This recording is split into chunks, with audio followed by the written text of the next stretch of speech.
പറഞ്ഞു വന്നത്, ഇത് ഇത് ലോകത്തിന്റെ പല ഭാഗങ്ങളിലും അടിമകളും അടിമകളല്ലാത്ത മനുഷ്യര് അത് റോമിലുണ്ടായിരുന്നു, ഒരുപാട് സ്ഥലങ്ങളിലുണ്ടായിരുന്നു അടിമത്തം. കേരളത്തിലുണ്ടായിരുന്നു അടിമത്തം. അടിമത്തം എന്ന് പറയുന്ന ഒരു സംഗതി ഉണ്ടായിരുന്നു. അടിമകളല്ലാത്തവരും ഓട്ടവകാശം ഉള്ളവരും ഇല്ലാത്തവരും ഉണ്ടായിരുന്നു.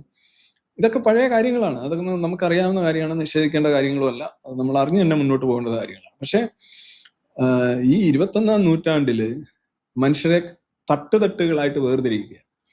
ഇപ്പൊ ഉദാഹരണമായിട്ട് ബ്രാഹ്മൺ, ക്ഷത്രിയൻ, വൈശ്യൻ, ശൂദ്രൻ, അല്ലെന്നുണ്ടെങ്കിൽ അന്ത്യജർ എന്നൊക്കെ പറയുന്നുള്ള ഒരു വിഭജനം ഉത്തരേന്ത്യയിലൊക്കെ നമ്മൾ ഈ ആര്യനൈസേഷന് ശേഷം, അല്ലെങ്കിൽ ആര്യൻസ് ആണെങ്കിൽ അല്ലെ, ഇന്ത്യയിൽ ഉണ്ടായിരുന്ന ഒരു കാര്യമാണ്. അത് തന്നെയാണ് ഇന്ത്യയുടെ ജാതി വ്യവസ്ഥ. അതിന്റെ ഫ്രെയിം അത് തന്നെയാണ്, സ്കെൽറ്റൺ അത് തന്നെയാണ്. ഇത് എന്താണ് ഇതിൻ്റെത്? ഈ ഗ്രേഡഡ് ഇനീക്വാലിറ്റി എന്ന് പറയുന്ന ഒരു സാധനമാണ് ഇന്ത്യയുടെ ജാതി വ്യവസ്ഥയുടെ അടിസ്ഥാനം എന്ന് പറയുന്നത്. അംബേദ്കർ ഗ്രേഡഡ് ഇനീക്വാലിറ്റി, അതായത് തട്ടുതട്ടുകളായിട്ടുള്ള അസമത്വം. സമത്വമല്ല, സമത്വമാണെങ്കിൽ പിന്നെ തട്ടുതട്ടില്ല. അസമത്വത്തിലാണ് തട്ടുതട്ട് വരുന്നത്. മനസ്സിലായ? രണ്ടല്ല, ഒരു തന്നെ, ഒന്നിലധികം എന്നുള്ളതാണ്. ഇവിടെ 4 തട്ടുകളാണ് ഈ താലിബാന്റെ പുതിയ ക്രിമിനൽ കോടതി പറയുന്നത്, അല്ലെ കോഡ് പറയുന്നത്. ഒന്ന്, നമ്പർ 1 ബ്രാഹ്മണൻ. ബ്രാഹ്മണൻ എന്ന് പറഞ്ഞു കഴിഞ്ഞാൽ ക്ലറിക്സ് ആണ്.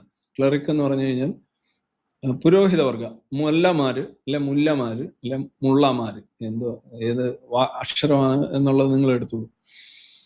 അതേപോലെ തന്നെ നിയമങ്ങൾ ഇത് മാത്രം ഇങ്ങനെ ഖുറാൻ അങ്ങോട്ടും ഇങ്ങോട്ടും തിരിച്ചും മറിച്ചും ചൊല്ലുന്നവരും, അങ്ങനെയൊക്കെ കുറെ ടീംസ് ഉണ്ടല്ലോ. അവര്, പിന്നെ പുരോഹിതർ, പിന്നെ മതവിദ്യാർത്ഥികൾ, പിന്നെ ഇതേപോലെയുള്ള ടീമുകൾ, ഇവരെല്ലാമാണ് പിന്നെ മതം വ്യാഖ്യാനിക്കുന്നവർ. വ്യാഖ്യാനത്തിന്റെ ഭീകരതയാണ് ഇവിടെ. എല്ലാവരും കയറി വ്യാഖ്യാനിക്കും. ഇവരെല്ലാം ഇവിടെ പുരോഹിത വർഗം, ക്ലറിക്സ്, മുല്ലമാർ എന്നൊക്കെ പറയുന്ന ടീമുകൾ, അവരാണ് ഈ നിയമശ്രേണിയിൽ ഈ കോഡ് അനുസരിച്ച് ഏറ്റവും മുകളിൽ. അവരെ ശിക്ഷിക്കാൻ പറ്റില്ല.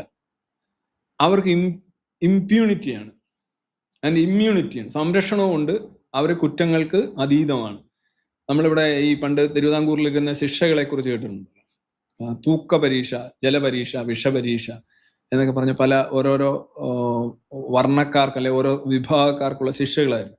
അതിൽ തൂക്ക പരീക്ഷയായിരുന്നു ശരിക്കും ബ്രാഹ്മണനുണ്ടായിരുന്നു. ഒരു ബ്രാഹ്മണൻ ഒരു കുറ്റം ചെയ്തു കഴിഞ്ഞാൽ ആ കുറ്റം എങ്ങനെയാണ് അയാൾ ചെയ്തിട്ടുണ്ടോ ഇല്ലയോ എന്ന് തീരുമാനിക്കുന്നതെന്ന് വെച്ച് കഴിഞ്ഞാൽ ആദ്യം ഒരു പാട്ടത്രാസ് എടുത്തിട്ട് ബ്രാഹ്മണന്റെ തൂക്കം രേഖപ്പെടുത്തി വെക്കും.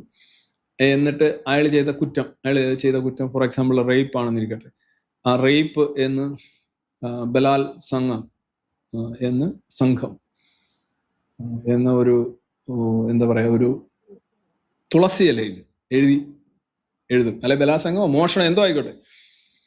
എന്നിട്ട് അതും കൂടെ ചേർത്ത് ഈ ബ്രാഹ്മണനെ ഒന്നുകൂടെ തൂക്കും. ആദ്യം തൂക്കി കിട്ടിയതിൽ നിന്ന് എന്തെങ്കിലും വ്യത്യാസം ഉണ്ടോ എന്ന് നോക്കും. ഉണ്ടെങ്കിൽ അതിനെയാണ് കുറ്റഭാരം എന്ന് പറയുന്നത്. നമുക്കറിയാം, ഇത് സൂക്ഷ്മമായിട്ട് നമ്മുടെ സ്വർണം തൂക്കുന്ന ത്രാസൊന്നുമല്ല, പഴയ ചീനിയും പിന്നെ കപ്പയൊക്കെ തൂക്കുന്ന ത്രാസ്, അല്ലെ വിറകൊക്കെ തൂക്കുന്ന ത്രാസാണ്. അതിനകത്ത് ബ്രാഹ്മണൻ കയറിയിരിക്കുന്ന തൂക്കവും ബ്രാഹ്മണനും ഒരു ഇലയും കൂടെ വെച്ചുണ്ടാകുന്ന തൂക്കവും തമ്മിൽ വ്യത്യാസം ഉണ്ടാവില്ല. അപ്പോൾ തൂക്കത്തിൽ വ്യത്യാസം ഇല്ലാത്തതുകൊണ്ട് ഈ ഇലയ്ക്ക് ഭാരമില്ല, കുറ്റഭാരം ഇല്ല എന്ന് തെളിയിച്ച് ബ്രാഹ്മണനെ വെറുതെ വിടുകയാണ് നാട്ടു നടപ്പ്.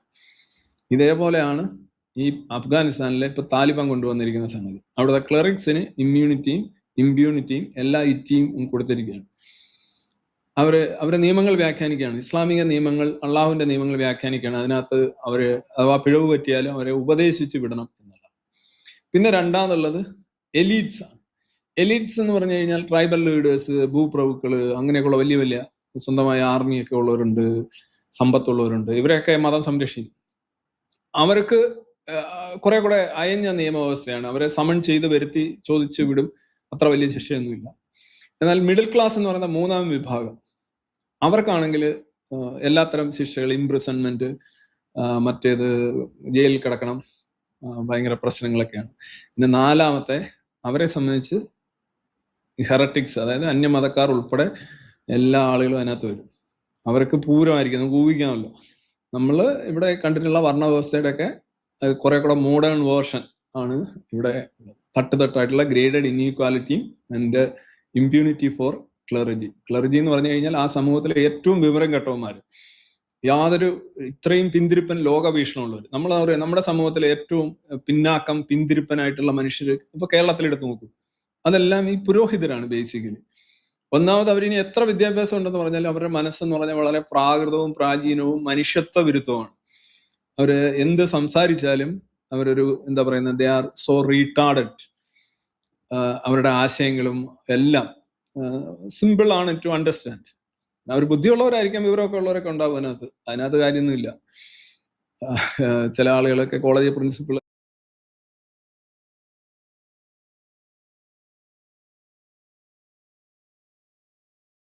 ഒക്കെ ആയിരിക്കും.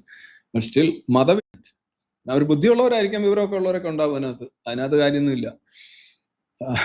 ചില ആളുകളൊക്കെ കോളേജ് പ്രിൻസിപ്പളൊക്കെ ആയിരിക്കും. സ്റ്റിൽ മതവീക്ഷണം എന്ന് പറഞ്ഞാൽ പ്രാകൃത വീക്ഷണമാണ്, പിന്തിരിപ്പൻ വീക്ഷണമാണ്. ആ വ്യക്തികളെല്ലാം ഉദ്ദേശിച്ച് ആ ലോകവീക്ഷണത്തിന്റെ കാര്യമാണ് ഞാൻ പറഞ്ഞത്.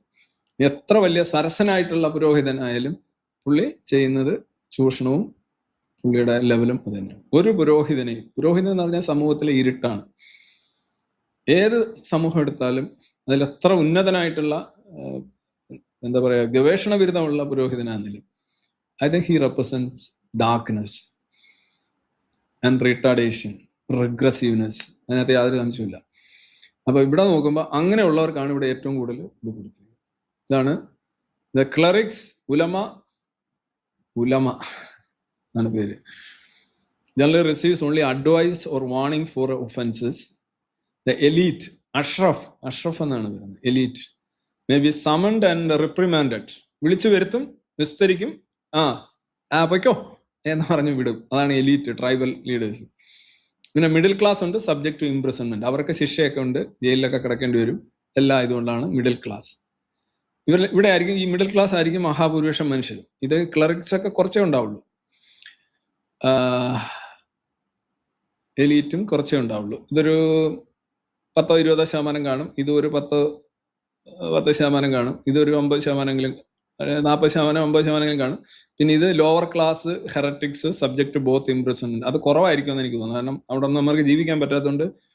പക്ഷെ അവർക്ക് കോർപ്പറൽ ആയിട്ടുള്ള പണിഷ്മെന്റ്, ഫ്ലോഗിങ്, ചാട്ടവാറടി. അപ്പൊ ഇവർക്കൊന്നും ചാട്ടവാറടിയില്ല, ക്ലറിക്കിന് ചാട്ടവാറടിയില്ല. ഇവൻ അടിക്കുന്ന ഇവന് 2 എണ്ണം കൊടുക്കാൻ പറ്റത്തില്ല എന്നുള്ളതാണ് ഏറ്റവും വലിയ. എലീറ്റിനും ഇല്ല, മിഡിൽ ക്ലാസ്സിനും ഇല്ല. ഇങ്ങനെ ഒരു സാധനമാണ് നമ്മുടെ വിസ്മയം മുന്നോട്ട് വെച്ചിരിക്കുന്നത്. 21-ാം നൂറ്റാണ്ടിന്റെ നടുമുറ്റത്ത് കൊണ്ടുവന്ന് വെച്ചിരിക്കുകയാണ് അണ്ണന്മാര്. അത് കണ്ട് ആസ്വദിക്കുക. പരിശുദ്ധ മതം, ഒറിജിനൽ മതം. ഇത് മതമല്ല, ഇതല്ല മതം എന്ന് പറയാൻ ഒരുത്തന്റെ നാവ് പൊന്തില്ല, അത് ഉറപ്പാണ്. എന്തെങ്കിലുമൊക്കെ പറയാം, വെറുതെ ശബ്ദം ഉണ്ടാക്കാം. ഇതാണ് മതം. പക്ഷെ ഇവിടെ എല്ലാവരും ആഘോഷിക്കുന്ന, ആസ്വദിക്കുന്ന മതം എന്ന് പറഞ്ഞു കഴിഞ്ഞാൽ വെള്ളം ചേർത്ത് വെള്ളമാണ് അതിനകത്ത് കൂടുതലും. ഡാൻസ് പാടില്ല എന്ന് താലിബാൻ കൃത്യമായിട്ട് പറയുന്നത്. താലിബാൻ ഈ ഹാർമോണിയം ഒക്കെ അടിച്ചു പൊട്ടിക്കുന്ന രംഗങ്ങൾ വൈറൽ വീഡിയോസ് ആണ്. ഹാർമോണിയം കൊണ്ടുവന്ന് അടിച്ചു പൊട്ടിക്കുക 4 വർഷം ചെയ്തു. ഇവനൊക്കെ എവിടെ, ഏത് ലോകത്ത് ജീവിക്കുന്നതെന്ന് നമുക്കറിയില്ല. ഭയങ്കര സംഭവമായിട്ടാണ് അടിച്ചു പൊട്ടിച്ചിട്ട് അവൻ എന്തോ വീരകൃത്യം ചെയ്തോണം, ഒരു പോരാളിയെ പോലെ ആണ് വരുന്നത്, അല്ലെ? ഈ വർണ്ണ സിസ്റ്റത്തില് അണ്ടർ ദ കോഡ് മുള്ള